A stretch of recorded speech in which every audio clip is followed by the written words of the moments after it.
like to welcome the candidates and everybody here at the Depot Theater, and also those people listening on the radio to our political forum. Tonight we have 6 people running for office. The first group will be Norma Duffy and Jeff Welborn, who are candidates for the state representative from District 72. The second pair to appear tonight will be Tom Rice and Scott Brown, who are running for the County Commissioner, District Number 1. And then we'll have Jay Hansen and Frank Klusner, who are running for sheriff. I want to give everybody the ground rules that we'll be following tonight. Each candidate will have 3 minutes to make an introductory statement. And after those are concluded, we'll go to the questions. For those questions that are directed to both candidates, in other words, general questions, each candidate will have 3 minutes to answer that question. When we have questions that are specific, that have been asked specifically to a particular candidate, that candidate will have 3 minutes to answer the question, and the other candidate will have 1 minute to rebut. As I mentioned earlier, anybody in the audience that would like to ask a question, you're certainly welcome, but we must insist that you come down here and talk into this thing so people on the radio can hear. With that, we'll proceed to the questions we have. We alternate questions between the candidates, and we're going to start with Jeff. Would you vote for Medicare expansion, and why? Would you like my introduction first, Sean? Oh, excuse me. And 3 minutes. And 3 minutes. I've already violated the rules. 3 minutes. All right, 3 minutes. Let's go. Sorry about that. I've got a face for radio, John. I probably just scared you into Well, that's losing your spot. nothing scares me anymore, other than the doctors. Yeah, me too. Well, good evening. I'm Jeff Welborn, your current member representing Montana's 72nd District, and I'm running for my 4th term. I'm a good listener with common sense and a strong voice. Please allow my experience and respected leadership to continue to make a difference for you. My campaign is about my track record. One focused on jobs, the economy, building infrastructure, and educating our kids. I'm proud of my record for small businesses, for natural resources, for private property rights, and the creation of good paying jobs. I'm also an advocate for common sense education policy and our public employees and rural hospitals. I look forward to a good forum tonight, and I would like to thank everybody who's tuned into the radio and those in the audience on the web and taking part in the process. Thank you. I'd like to thank KB and John and Joanne for allowing us to have this forum tonight. And my name is Norma Duffy, and I am the challenger to Jeff in House District 72. I am a no-nonsense type of person. I believe in making sure that women and men have equal rights, that we have better pay, that we do have good infrastructure here, that farming is considered one of our number 1 resources for this county, and I want to make sure it stays strong. I understand the needs of the people here. I own a business here. I am the taxi service now in Beaverhead County, and I believe that people should be helped however possible to better themselves. I don't believe in giving out things. I believe in handing things up. And so that's the difference between me and a lot of Democrats in my party. I thank you for this time, and I hope you enjoy our forum. Thank you. All right, Jeff, would you vote for Medicare expansion, and why? No, I wouldn't. Full expansion of Medicare. You were talking Medicare or Medicaid? Medicare was the question. Medicare expansion. Right. Actually, Medicare expansion would be a federal issue, but if you would like, I would. Or do Medicaid does have 40% of its dollars come from the state and 60% from the federal government, or thereabouts. And full-on expansion, I believe, is it's trying to fix something that's broke by administering a prescription rather than doing surgery. I do believe that we need to continue talking about it, but Right now, about the last report I read, about $570,000 a day is being collected in Montana on medical devices and things like that in the form of taxes that go to pay for the Affordable Care Act. So there's a lot of money that's going from Montana. So if we choose to do nothing, that's money that's leaving the state that is going to pay for some other state's Medicaid expansion. Now, if we can bring those public dollars in, at least in as many as we're sending out, and trying to create some public-private partnerships and push people to the private insurance with with leverage dollars, I'm all for looking at that. We've got to do something. I mean, our system is broken, and I think there's some solutions out there. We've got to have people that are solutions-driven to sit down and have those discussions. But full-on expansion of Medicaid, no, I'm not supporting that. Norma? Actually, I think it's a great idea. And the reason is because it's going to, not only is it going to protect 70,000 Montanans who don't have medical access, but it's also going to promote 12,000 jobs in the state of Montana. And I believe that that's really, really important, especially for us in our area here with our new hospital. We could use that. We could use help for the veterans, which the veteran bill that Congress had just signed not too long ago allows these veterans to come to hospitals such as Barrett's and get medical treatment. This type of money is needed in this community for the protection of those kids that go out and fight for our right to continue to be free. Secondly, Mr. Welborn voted for expanding Medicare when that bill came up. And this is like a complete turnaround to me, and I don't understand it. I wish he could expound on it. Thank you. Thank you. Next question. We'll start with you, Norma. There's been a lot of talk, and obviously so far it's just talk, but there's been a lot of talk about the possibility or the advisability of the federal government turning over the management of public lands. I guess the first question is, would you be in favor of that? And if so, how would you propose that the state finance the management of those lands? Well, I'm totally against it for the reason that the state makes about $1.5 billion a year as taxable income now. And after we pay all of our bills, we get about $400 million in the bank. And that's our rainy day fund. That's if something doesn't happen, and if something does happen, we can pay for it. Now, if we take and we put 94 million acres into our pockets, we're not going to be able to pay for it. The first time there's a fire, it's going to cost us, like it has the last 2 years, $300 million that the feds have spent here to stop fires in our state. That leaves us with $100 million in the bank account for an emergency. That's nothing. That would be lost the first flooding that we got. We'd be broke. The state is actually one of the few that stayed in the black, and it's only by the margins that we have.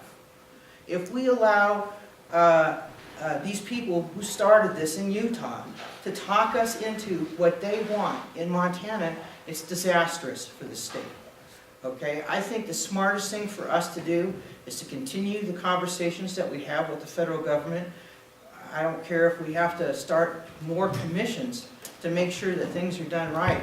But I think right now, most of the farmers here will tell you that it's not perfect, but they've got a good conversation going with the government right now. I say we leave it as it is. I say we keep that money in the bank that we have, and we work on other taxable forms that we possibly can get.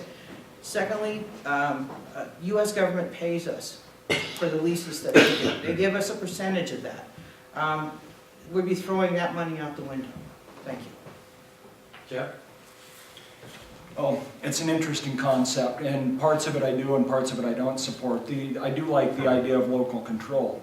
I think the closer we can get the government to the people on the ground, the better management, the more responsive management we have.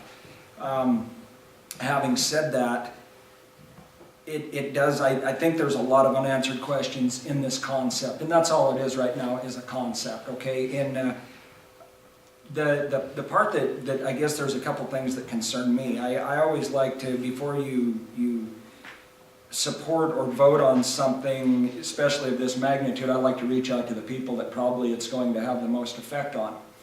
And do I believe that like our own DNRC in Montana can do a better job of managing our forest lands? Absolutely. I mean, they're doing a good job now.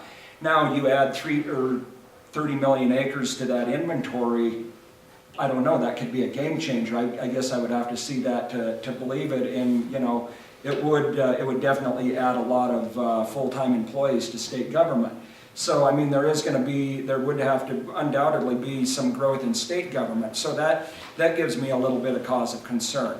Now, I've had, you know, I guess I've read the same reports that everybody else has, or you know, some of the things in the paper, which there again, there's a lot of rhetoric surrounding this area. There's some of it that's fact, but you know, I was told by some people pretty close to the issue that county commissioners support this, you know, by and large, a vast majority of them. Well, I've talked to quite a few county commissioners, and I'm not finding a vast majority of county commissioners in Montana that are supporting this. I think they're like me, it gives them some cause for concern. Also, one question that I've had, and nobody's been able to answer it, and to me it's a reason that to where I can't throw my full support behind it, is state grazing leases. Right now, state lands are running between $11.75 and about $13 an AUM for a month of renting pasture on school trust lands, and federal grazing permits are about $3. Well, all of a sudden we turn all of this over to the state of Montana. Does that mean a lot of landowners in Beaverhead and Madison counties that rent state lands all of a sudden are going to be paying $13 a month rather than $3 a month for their grazing leases? That concerns me, and I think that needs to be answered before I could support it. Thank you. Thank you. Okay, next question for you, Jeff. What's your position on a sales or use tax? The Groundhog Day question. Well, once again, I don't support any kind of a tax unless it's revenue neutral. By that I mean, if there's going to be $1's worth of revenue brought in, there needs to be $1's worth of tax alleviated somewhere else. So in other words, if there was an end-use tax, I don't care for sales taxes. End-use tax is a little different because you're not paying for medicine, you're not paying for medical attention, you're not paying for groceries at the grocery store. However, those same groceries at the grocery store, if you're, you know, consuming those same groceries in a restaurant, you are going to pay a tax. That's a difference. But an end-use tax, if something like that, if there was a proposal for every $1 that an end-use tax brought in to the state of Montana, that $1's worth of property tax or income tax evaporated, it would be a concept I'd be willing to take a look at. Norma? You know, the economy changes day by day because of innovation such as what we have sitting on the desks here. My feeling is that there needs to be new revenues, and I think that the new revenues that we can bring in are more going to be in line with the state actually kind of shaking itself up and actually asking more industry to come into being here in Montana. We sit in the middle of one of the best tax-friendly, we're in the middle of all the states of one of the best tax-friendly business starting states there possibly could be, and the most help. And I think that our biggest problem has been the factor that Montana's not yelling loud enough to the rest of the world that we can do things because of our extremely intelligent kids that graduate from high school that are ready to do work.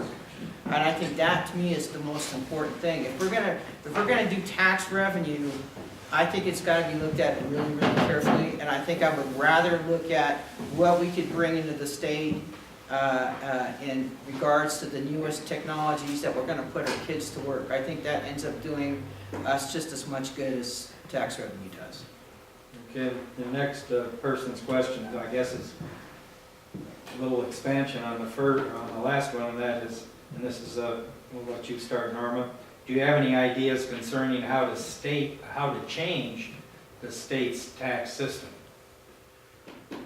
I don't think anybody does, really. I gotta be honest with you. I think that, you know, one thing we're lacking is a lot of expertise in this. We have a lot of businesses that wanna tell you that they need a tax break via regulations or whatever else like that. I think what we need is for some people to come clean that are making, you know, millions and millions of dollars here and ask to give back a little bit so that the state can move forward.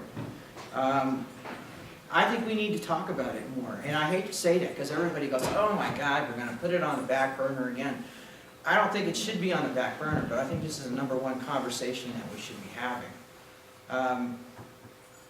Like I said, I think the biggest thing for us to do is for the state to get its butt together and say, hey, let's figure out where we're gonna cluster businesses. Let's not just keep leaving Beaverhead County out of the mess. We get left out every time. A new technology comes in and we're sitting on top of a railroad. We're sitting on top of a highway system. We can get goods to the rest of the world just as quickly as anybody else. That's the thing that needs to be talked about, first and foremost. Thank you. Yes? Would you repeat the question, please? Do you have any ideas on how you think that the taxing system in the state should be changed? Well, yeah, I do, John. And in fact, there's a, I'm going to take this in a little different direction. Last session, Senate Bill 175 was a education funding bill, and I think it's a good example of making some changes to the tax system. And I guess we've only got 3 minutes, but I'll do my best to explain a little bit how it works and how it is working. But what Senate Bill 175 did is it changes the way that funding comes into school, which is a lot of tax dollars. I think we can all agree on that. And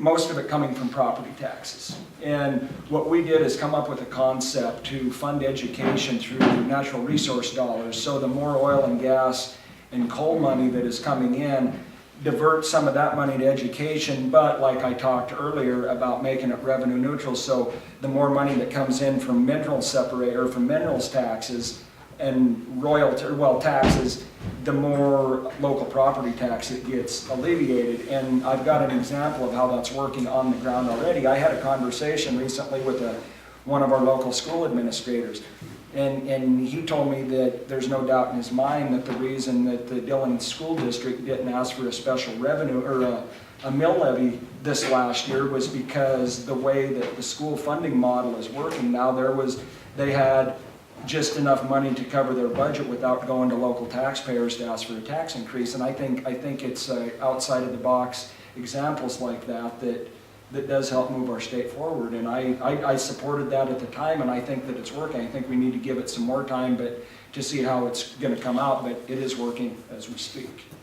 Okay, speaking of schools, Norma, do you believe that K through 12 schools need more funding? And if so, how would you propose to accomplish it? Well, yes, they do need more funding. I think that we don't do a very good job of funding our schools. We don't do a very good job of managing, construction-wise, our schools. How do I think we should do it? Goes back to the last question. If you were going to talk about taxing, I have a perfect example. We have the Balkans out there, and the one thing that the Balkans don't do very well is capture gas. They only capture 23% of it. The rest of it they're burning into the atmosphere. You can see it from space. And they're talking about collecting more of it, which would be more revenue, tax revenue for us, but they haven't done it yet. So my feeling is to get on corporations, tell them, you guys got to capture this gas instead of allowing it to become greenhouse gas, and let's sell it, and then let's tax it.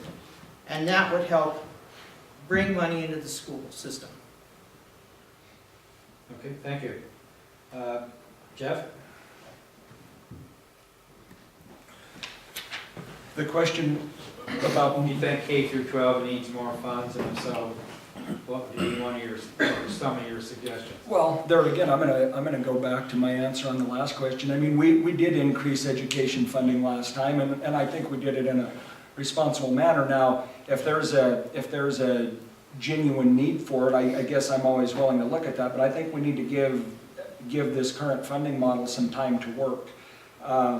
And before, there's two things that I look at on increasing or on education funding, and one of them is the quality educator payment. In other words, teachers that are doing their job and doing a good job, I think are worth a little more money. And I think whatever we need to do to keep good teachers in Montana, I believe that's a good investment of the public dollar, but I think we need to have some performance-based stuff like that. And I know I've talked with local teachers and administrators that we're not exactly on the same plane with that, but I think the more that we can do to incentivize teachers to do a good job that belong in the classroom, to help pay them a little more, and if there are that it's not, you know, I mean, I think we've got good teachers here, but I think there's school systems in Montana that probably aren't that fortunate. I'll just leave it at that. And I think in those situations, there needs to be a way for maybe to help encourage those people to find, you know, I don't know, I think we gotta have some quality, and then also student performance. I think that the better, you know, if schools do have a genuine need for more funding, I still think that student achievement has to be part of it. So in other words, the better the kids do in schools, then I think that needs to be tied to funding increases a little bit. Okay, thank you. Next question, Jeff. What are your ideas, if any, on campaign finance reform? I mean, specifically, John, what do you? That's the way the question was given to me. Do you think you need to be? As far as does campaign, the system have to be reformed? well, finance itself. Honestly, I think that Montana has some pretty actually arcane finance laws. I mean, you know, there's other states. We've got a very low maximum that can be contributed to an individual campaign in Montana, and that's from the governor's office down through the statewide races to the statewide district races, like Norma and I are in, and it's $170. Well, I mean, it's that, I think if you could up that limit, you would see a lot of the other shenanigans that go on in politics go away, because races could afford to run in a normal manner. I think it would keep a lot of, I think, you know, and as far as the outside money from groups and stuff like that, I mean, as far as the amount, it's not the amount that's hurting, it's the way that the loopholes in the system that allow them and how to spend and how to report that is creating more of a problem to the system. Norma? I think that a whole ton of loopholes got thrown out there with Citizens United. And I actually think that this state led the nation in anti-corruption rules, and I believe that we have been slapped on the wrist and told that we can't have fair elections anymore because everybody else, everywhere else, has corrupt races, and we should just get along with that. We should have thousands of commercials pounding in our ears on the radio and the television. I think that's crazy. I think we need to keep pressing Congress to set up the chance for us to do amendments to close these loopholes like Citizens United and give the power back to the people. The more money we allow big corporations to spend, the less the little people have for a voice. I think it's great that we only have to spend $170 per candidate. I think that the average person can afford that. Okay, if somebody's going to reach in and pay more, that someone is someone that's richer than the little guy who's taking away the voice of the little guy to speak. I don't think that's fair. I think we should do everything we can to overturn Citizens United. I think it should be an amendment, and I think this state should push for every congressman to do the right thing and put that on the agenda so that states can vote for it and get our finances back to what's reasonable for the little people and their vote, which is one vote, and that vote is sacred. That's my feeling. Okay, unrelated, or I guess almost an identical question. Norma, what's your opinion, or what do you think about PACs and other organizations where people can make contributions to and remain anonymous?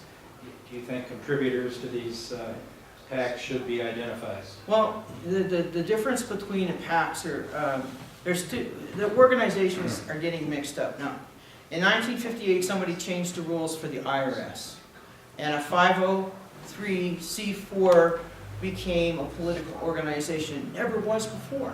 It was strictly orphanages and, Red Cross and anybody that wanted to take care of their community in a small way, kind of like our museum, okay? And there was another one called a 527 org documents, then that's for political organizations.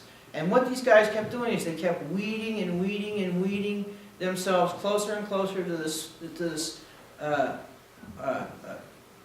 nonprofit status and paying the right people, that somebody somewhere along the line made the change, and they've been running with it ever since.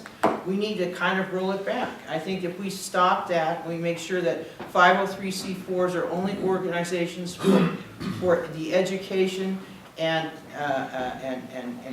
for of regular folks and the communities, and 527s are only for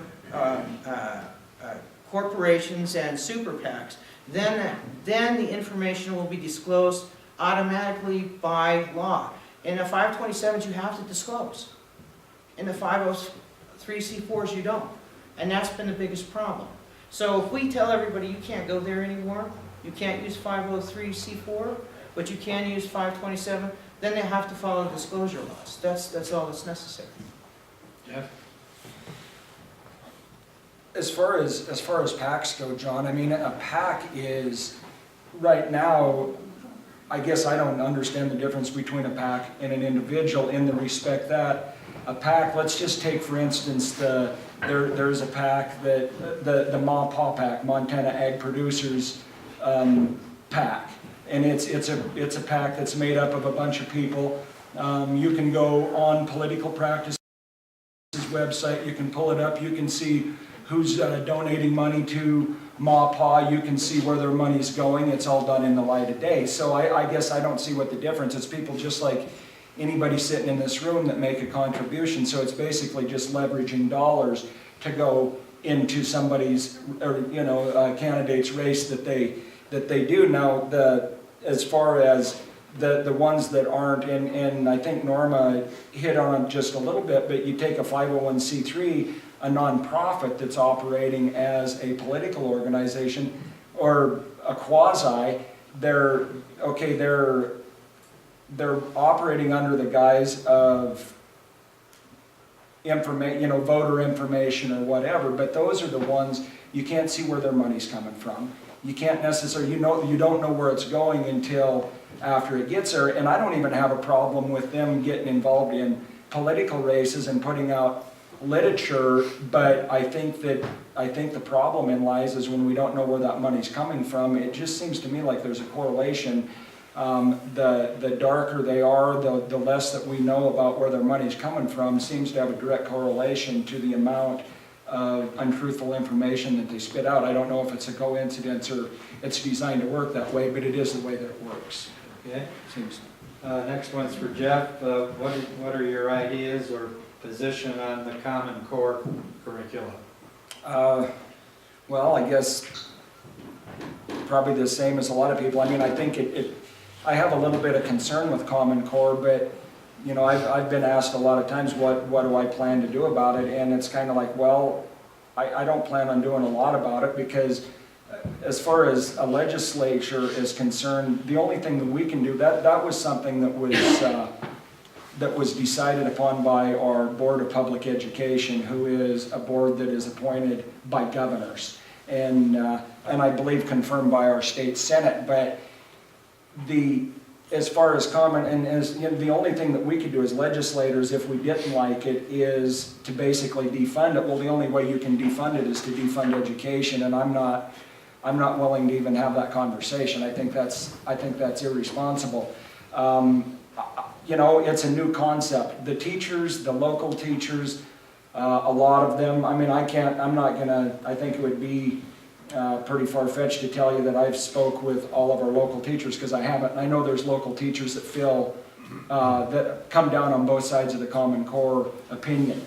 But I would say the vast majority of teachers I've visited with are saying, I don't see what the big deal is. It seems to be working.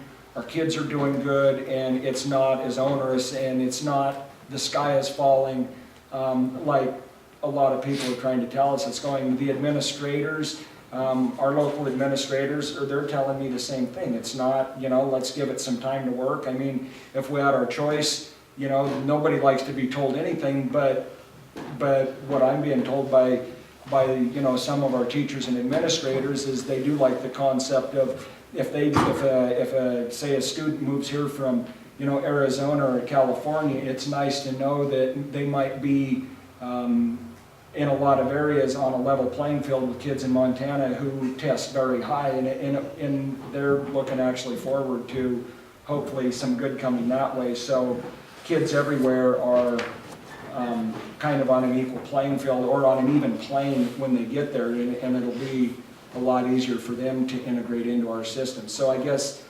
my opinion is, let's sit back and see how it really works. I know there's a lot of, I'm going to call it rhetoric surrounding Common Core, and I think, you know, I mean, whether it's true or not, I don't know, but it seems, I think there's a lot of misinformation out there, and people get wrapped around the wrong axle sometimes. Norma?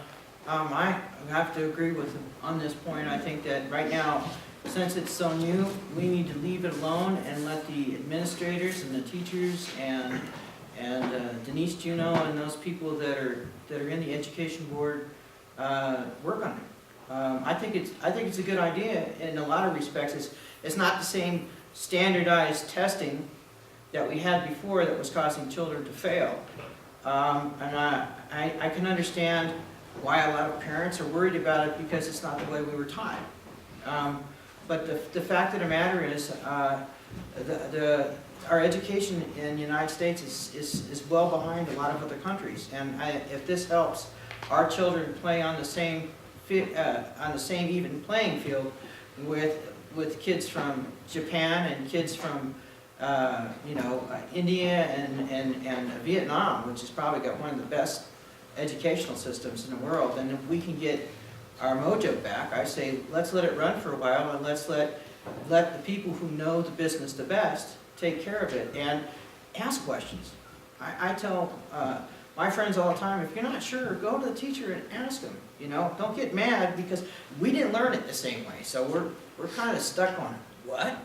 You know, when you bring a kid home, but go home and ask them. Ask them to help you. They'll give you the reference materials to get you pointed in the right direction. So, yeah, let's let it be. I don't want to see education defunded, and I think if it helps the kids, let's go for it. Okay, thank you. Norma, would you be in favor of legislation that makes bullying and harassment illegal? That is a really hard topic for us. I think, though, that we need to get something on the books. At least internet-wise. I don't know about making them crimes as much as really pumping more information out there. Americans are pretty hardcore.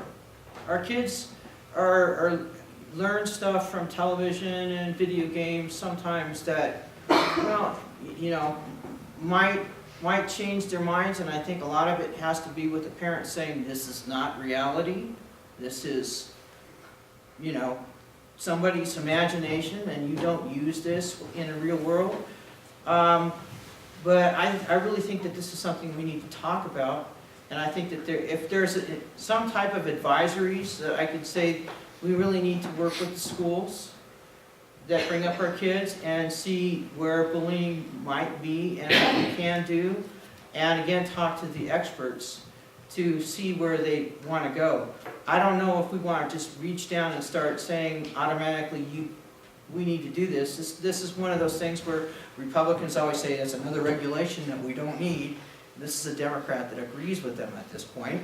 I think that what we should say is, this should be a forefront conversation, and I think that people who are on television, they need to start showing this, whether it be sportsmen, which we've seen, with football lately. We need to have the corporations that throw the media at us get a better attitude about how they teach our kids. And parents need to be pushing that. Jeff? Very difficult issue. I've said this before, it's very difficult, if not impossible, to legislate good manners. But I do believe that it is a problem, and I do believe that we've got to continue having a conversation, whether it be, with schools, with local and statewide law enforcement. I think we need to get a lot of bright minds at the table and keep having the discussion, try to come up with some solutions somehow. I don't have the magic bullet, don't profess to, but I think that we need to put enough effort into this to keep having that conversation until we do start moving the ball forward a little bit. And I think that I would have to agree with you on using good examples. I mean, if you can use, and I think there's a lot of that going on. Take more of a proactive approach rather than a reactive approach to it. How that looks, I don't know, but I think I honestly believe there's bright enough minds in our own state that we can sit down and if we can come up with some ideas and proposal, and there needs to be some statute change at that point to fit whatever that concept is, I'd be willing to look at that. But as far as just coming up with, writing legislation to try to see if you can make a difference or not, I think there's a better way to go about it than that. So. Okay, thank you. We're getting close to the end. If anybody in the audience has a question, please come down now. I have two questions that were submitted for you, Jeff, which means you get 3 minutes, and Norma, you have a minute to tell him he's wrong. The first one was, in the past, you supported tuition freeze for the university system. Do you still support this in light of the strain that is put on the system? Well, there again, I think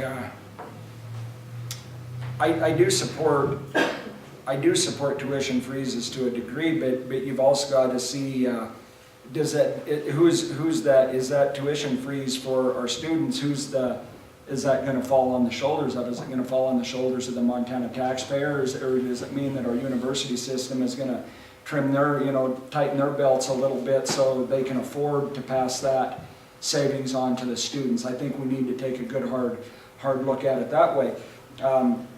There was some things done last session that holds the university system a little more accountable. In other words, the bigger percentage of the students that graduate, the shortening the time frame from the time they start as freshmen until when they graduate. And there's a lot of key components, and I know Montana State, for instance, kind of met that threshold and was able to get a little bit more funding as an incentive from the good old taxpayer in Montana, or from the budget cycle, and they were able to pass some of that money on in the form of tuition freezes. So I think, creative solutions like that, absolutely. But as far as just tuition, I mean, how much is, you just automatically throw up a tuition freeze?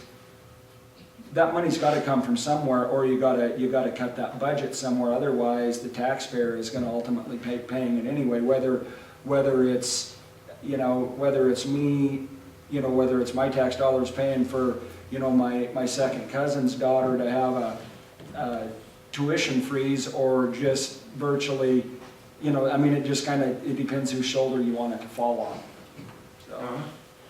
So.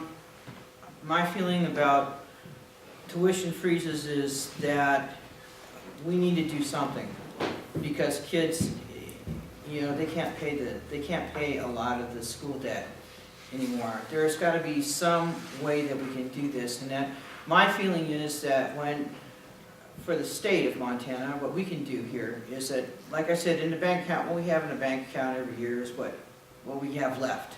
It's our rainy day fund. Our rainy day fund should include the money that's necessary for the schools to compete. So if we have a little extra in the rainy day fund, I don't see why we can't throw out $50 million or $20 million if they need it at the end of the year once we've paid all our bills. Okay, thank you.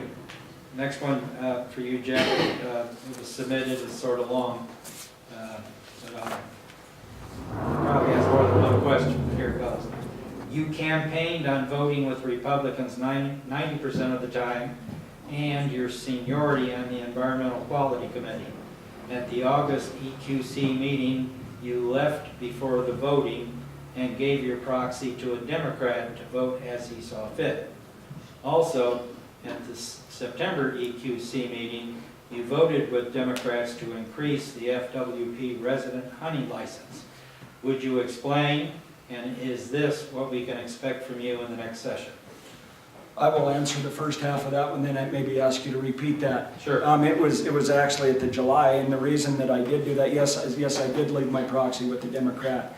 And I learned a long time ago that when you want a vote to not take place when you're out of the room, you don't leave it with your chairman. You leave it with the other party, and then that way maybe they'll relax on taking the vote. But what happened was precisely this: when the vote come out, I was gone that day, and I got a phone call from Senator Jim Keenan, who I gave my proxy to. And Jim called me and he said, "This is the way I sense the rest of your party voting. Do you want?" He goes, "I don't want to, do anything that's going to get you sideways. Do you want me to vote with him?" I said, "You vote with this." He goes, "I'm going to go ahead and vote your vote with the majority of your party, and I'm going to probably vote my own vote." He goes, "But I'm going to vote your proxy different than I'm going to vote for myself if that's what you want." And I asked him to do that, and that's what he did. So in the end, it didn't make any difference anyway. Okay. The second part of the question. The second part was also, at the September EQC meeting, you voted with Democrats to increase the Fish, Wildlife, and Park resident hunting license. That is not accurate. What we were voting on at the September EQC meeting it was changing the funding model. There was no funding increase. The bill draft that was voted on, or what the committee voted in May to do, was start drafting a bill that took 3 out of the 4 components of changing the way funding is done for Fish, Wildlife, and Parks, and there was no funding increase portion in that particular. What I voted in favor of was changing the 10-year license cycle, funding cycle for Fish, Wildlife, and Parks to a 4-year, and then streamlining, making more uniform across the board. In other words, making sure that out-of-state resident youth and resident youth are the same age, and that senior citizen, everything, because right now a senior from out of state looks different than a senior it's a different age, youth, non-resident to resident, and then the pricing. So what we were trying to do is more unified pricing structure and who gets what on free and reduced licenses, and by doing that, we found a lot of money in the budget. But as far as an outright fee increase on Fish, Wildlife, and Parks, that is not part of that committee bill that I voted yes on. Any thoughts, Norma? No, actually, what he told you was the truth, so I have to agree with Jeff. All right. There appears to be no questions from the audience, so I guess we'll go straight to the summations. You each have 5 minutes, and since we started with Jeff, this time we'll start with you, Norma. Okay, Jeff and I are pretty good buds, as you can tell, because he does vote courageously a lot the right way. What bothers me is not Jeff, okay? What bothers me is his party, which is in a schism right now. Part of it is extreme and the other part is moderate. And it depends on how many votes go which way, that sometimes the party asks you and forces you to vote with them. That bothers me. That bothers me because Jeff might have to vote for something he doesn't want to vote for because he's already gotten there's political pay. We all know that. The fact of the matter is, I'm telling you that with my party, they already know I'm pretty independent of them. And if you want somebody that changes the way things go forward, I ask you to vote for me. If you trust Jeff to make the right decision every time without his party pressuring him, you vote for Jeff. That's the bottom line. I'm here to give you that choice. A lot of people in a lot of areas of Montana aren't given a choice. And as Democrats, so one thing that we do want to do is make sure that you have a choice. And I thank you guys for hearing me tonight. And I hope that you all go to the polls and vote. And you grab a friend and you take them with you to vote. And make sure they're registered before that time. And I thank you very much for your time here. And I appreciate coming here tonight. Thank you. Thank you. Jeff? Thank you, John, and thanks everyone for coming out again tonight and taking part in this process. I guess I would just like to share with you that I'm the type of legislator that I do my best to be thoughtful in my deliberations, and my goal is simple, and that's to do the right thing for Montana. And does it take a coalition sometimes to get things done? Absolutely. It also takes the ability to listen to folks, to get good information and be willing to make that decision and stand behind it. Trusted leadership and earned respect, I think, is something that doesn't come overnight. I'm very proud of the coalitions that and the relationships that I've forged on both sides of the aisle. I mean, it doesn't matter if you're, I'm a Republican. Last session there were 63 or 64 other Republicans in the House of Representatives, and I don't think any of us agreed on every issue all the time. I mean, it just doesn't happen that way. We're human. But you stand on the stuff that's important, but you got to look at what's important to the state of Montana and important to your constituents. And sometimes, you just, like I said, you got to get good information. You use your conscience, let it be your guide. You make that decision and you stand behind it. And that's, I don't think my MO has changed in 3 terms, and I don't look to change anytime soon, to be quite truthful. But again, thanks for coming out. Do go, get out to vote. I would respectfully ask you for your support. But more importantly than that, exercise your right as Americans to vote. It's the most important thing that we have with the free world that we live in is our ability to vote and our freedom to assemble. So thanks again for coming out. Well, thank you to you both for coming. And next up will be Tom Rice and Scott Brown. We'll be back in 3 minutes.